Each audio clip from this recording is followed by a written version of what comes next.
So who are you? My name's Keith Higgins. I'm Vice President of Marketing for Aricent. Aricent is one of the largest private companies in Silicon Valley today. We have about 600 customers throughout the world, primarily telecommunications equipment manufacturers and service providers.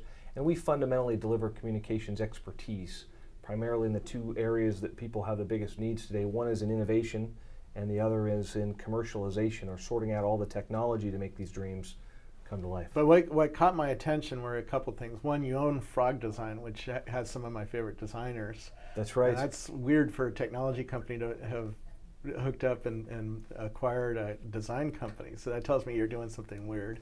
Definitely weird and definitely different. You know, if you think about when Aricent was formed about 3.5 years ago, putting Frog Design and some communications technology and software engineering assets into the same company looked like strange bedfellows at the time, before the iPhone, before the clear convergence of innovation and technology and communications. But as it turns out, it was a pretty fortuitous combination, because most of our engagements today are with customers who say, I need to design something really innovative that creates user passion comparable to the iPhone, but boy, I don't understand all these technologies, long-term evolution and WiMAX and Android, and how do I make sure my whiteboard can be commercialized? And that was the other thing that caught my attention, was that you guys have a lot of expertise with Android and with mobile phone carriers, and you understand what's going on in the ecosystem better than most people. So and since we're just about to go into the Mobile World Congress in Barcelona, I wanted to get your view on what's going on in the mobile world. Sure. Well, I think there's a lot of really exciting things happening, obviously, today in the mobile world. There's a lot of investment going into improving the mobile experience. You now have a bit of a broken love triangle, right, between the device makers, the big internet companies, and the service providers, who are all trying to create a consumer experience around mobile that their brand owns. Yeah. And so now you have Google itself, device makers, and carriers, for example, trying to create a differentiated Android experience and lure more mobile subscribers. Now, last week at the CES show, I was carrying around 3 phones. I had my iPhone, which is on AT&T, and I had a Droid, which is on Verizon, and I had the new Google Nexus One, which is on T-Mobile. The only phone that worked reliably the whole week was the Droid on Verizon. So is that what you're thinking, is that the way we buy mobile devices in the future isn't just going to be how cool the device looks or how many games is on it, but how good the network is and what services the network provider brings to the table, as well as like the Googles or the Apples, and what they bring together?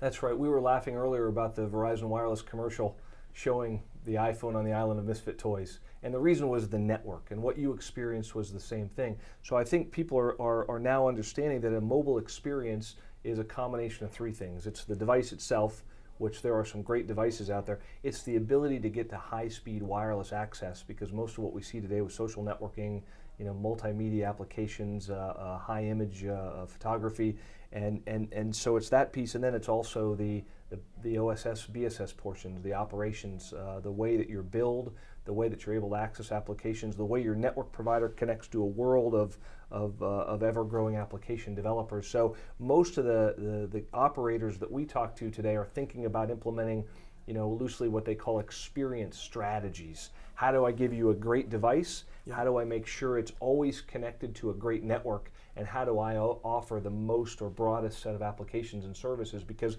those things in combination are what are likely to keep you as a customer, more than even if a next new device comes out, which, as you mentioned, doesn't always maybe have the best so like AT&T has visual voicemail on the iPhone, where I can see all my voicemails. Is that what you're thinking of, that the carriers themselves are looking for new features like that to offer their customer that differentiates them from the other guys? Absolutely. I think the carriers themselves will deliver a set of capabilities, and visual voicemail is one of them. And then there's what a lot of people talk about, over-the-top services, or services that are developed by somebody else that are connected to a carrier's application interface and has a software developer kit. There's been a lot written lately. Vodafone talked about announcing or offering a network API. The Joint Innovation Lab is trying to aggregate 1 billion subscribers into a single plug, basically, where anybody who delivers or develops a great new application can plug in and immediately be able to deliver that to millions of subscribers. And then you as a subscriber, you don't get a different bill. It's a trusted application because it's coming through your service provider. So, and then ultimately that service provider will get a cut of that revenue. And so they're participating in the mobile internet value chain, because obviously the biggest thing happening now is as we do this transformation to a mobile experience that rivals our desktop, in a dollar of commerce, who gets how much? A lot of infrastructure needs to be built, devices need to be invested in, new services are coming every day that are very high bandwidth. How's all that work out? It seems like everybody's trying to lock in the consumer, right? Apple's locking you in by offering you hundreds of thousands of apps, and obviously if you spent $100 on all the apps on your iPhone, you're not likely to switch off the Apple platform unless those apps are also available on the other platform, right? And that's Google, right. when I got the new Google Nexus phone, all I did was put in my email address, and all my apps showed up, all my contacts showed up. So that's locked in of a form, right? And then the carriers are trying to lock you in with their service and their quality, and it sounds like they're coming in with their own offering that's going to add on to whatever Google or Apple or whoever else is out there, right? Is that how it's breaking down? Well, and you're an arms dealer in this race, right? That's right. So they're all customer of ours, but I think you hit on another big trend, which is the shift of the software as a service model coming to consumer mobile.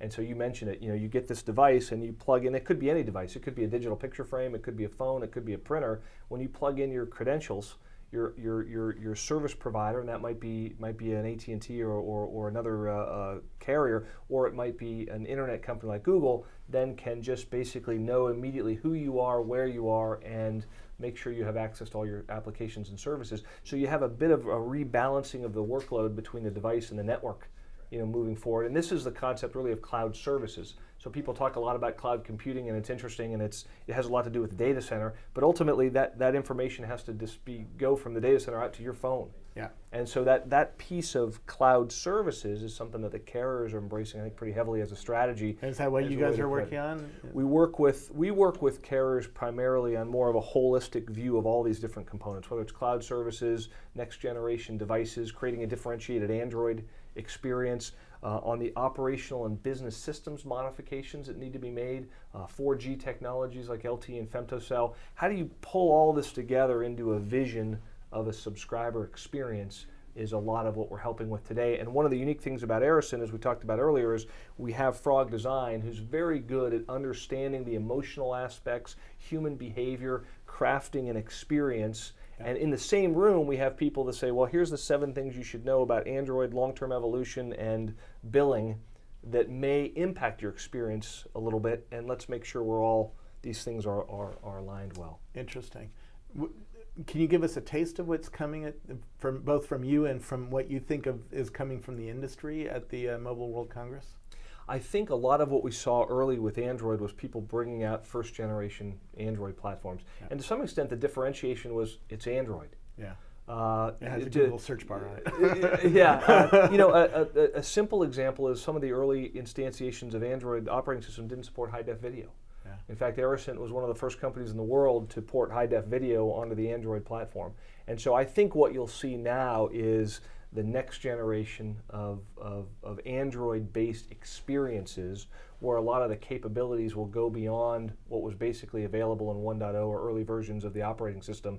And now that they understand it better, they understand a lot of the different application pieces, you'll see some much more sophisticated Android-based devices, I think, continue to hit the market. Now, do you think the rate of change in this industry is going to keep going at the pace it's going? Because I bought my Droid 2 months ago, right? The first day I was in the store. And then, last week, the Google Nexus 1 comes out, and it's way faster, way nice. The UI is nicer, right? They've iterated the UI, the experience, the phone in 2 months. Are we going to see every 2 months a new phone come out that's just like another step up? I think there was an early land grab around Android. So a lot of people rushed and iterated and got a lot of stuff out. Now that step function has been accomplished. And I think the next one will take longer to create real meaningful differentiation to get you to buy another Android phone. I think the bar will be higher. A lot of people bought the earlier phones just because they were Android, the power of Google. Yeah. People wanted to see it. So I think that pace will slow. The step function to get people to upgrade will be higher. And I think that's a natural technology curve evolution when something new and cool comes out. I remember when Gmail first came out, and if you were one of the people that had one of those addresses in the early days, it was a big deal. So it goes to the market power of Google.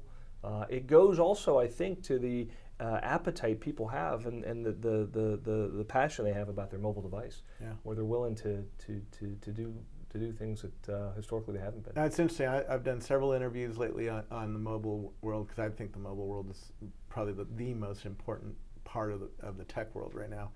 And all I hear is Apple versus Google, which I turn around and say it's actually Apple, not Apple versus Google, it's Apple and Google versus the rest of the world.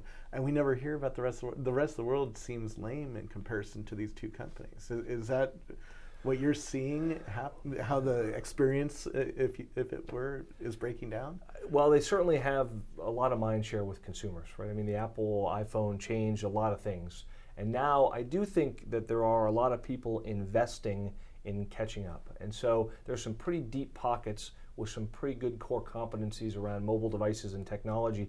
And as the game becomes an understanding of more than just the device, it becomes the network, and it becomes the services and applications and back office stuff. I think there's an opportunity there, because we are going to find ourselves in situations where people might be able to build the best device in the world, but if it's not engineered holistically with the other pieces, it's going to be at a disadvantage ultimately from an overall experience standpoint. Yeah. And that's where I think the carriers are well positioned. I think the carriers have a chance to leverage, a very big infrastructure, a great, rich, deep, long knowledge of consumers' behavior. They have all the real-time information. One of the interesting things I think happening is the convergence of cloud services with the mobile network's intelligence, because right now your carrier is the only one that knows you're here, and you have that device, and they have the authentication, they have the billing, they have the customer entrenchment, they have a lot of assets to leverage. Now, if they can combine that with a great device, it could be an interesting race. That's interesting. So which OS do you think the carriers are going to head toward the most? Is it Android because of the cost and the flexibility of the? Can the carriers then take that Android OS and make their own UI or their own experience and their own feature set on top that will keep people on that specific carrier, even if the phone changes in 4 or 5 months or 6 months? That's right. I mean, I think there's no question that the allure of the open operating system is got the attention of a lot of people in the communications industry. What they can do on top of it, I think, is where we are right now. How much can we did a campaign recently where we talked about elevating the Android experience, adding high definition video, improving the battery life and power consumption attributes, doing a set of things that made it a better experience. And I think we're just at the tip of that iceberg. The other things that I think we'll find, again, in the mobile device space and mobile operating system, is how do those play well with the rest of the ecosystem, and are there other things that can be done in a mobile device? Maybe it's cloud services, maybe it's a little bit of a rebalancing of the workload between the network and the device, then we can have another step function up in the subscriber experience. Interesting. Give me a prediction for this year. What do you think, market share wise, what do you think is going to happen to the market, from what you're seeing? Or I don't know, give me any predictions that you want to put on the table. I think from it's the middle of January, Yeah, exactly. Well, my belief is number one, this is a must invest year for a lot of people. There's going to be some winners or losers over the next 12 months in the areas of mobile operating systems and in the race between owning the subscriber. So I think this is the year where we're going to see carriers move pretty aggressively on experience strategies and formalize exactly what they're going to be delivering to a consumer that is a superset of what you can get with just a device. I think they need to make that clear, and I think they will. I think on the carrier side, there's a lot of investment going into solving these bandwidth congestion issues with all this data that's happening on the cell phone. So I think you'll see more activity around femtocell, more activity around WiMAX, more activity around long-term evolution, because we are seeing some strains of capacity. Give me a breakdown of what WiMAX and femtocell are going to do for me as an end user. Well, as an end user, what you want is an always best connected experience. If you're in a building and there's a high-speed Wi-Fi connection, why not use it rather than go out to a cellular connection that may be lower bandwidth? Femtocell, same thing. It's a way for you to use a licensed device indoors. Got it. right? So that solves the licensed versus unlicensed access issue. And then ideally, when you're outside, you want to be able to use a 3G or ultimately 4G network in the case of WiMAX or long-term evolution. So I think the trick is we're going to be at a time where you are has a lot to do with how fast you can communicate. And the trick is, how do you make that as best as possible for you wherever you are? If you're at home or at your office, as business professionals, we spend 75% of our day within the presence of a broadband wireless connection. Why not use it? And that offloads a lot of that data traffic from the cellular network until they're able to roll out some of these upgrades with 4G. And so I think it's a good fit for both sides. Where do I learn more about Aricent? Aricent.com or call me directly. Okay. Are you guys on Twitter? We are on Twitter. Good. What's the Twitter address? At Aricent. So That's good. That's it. Thank you so much. Thank you. I really appreciate it. We're looking forward to seeing what you guys bring out at the Mobile World Congress. We appreciate the chance to chat with you today. Thank you very much. Thanks.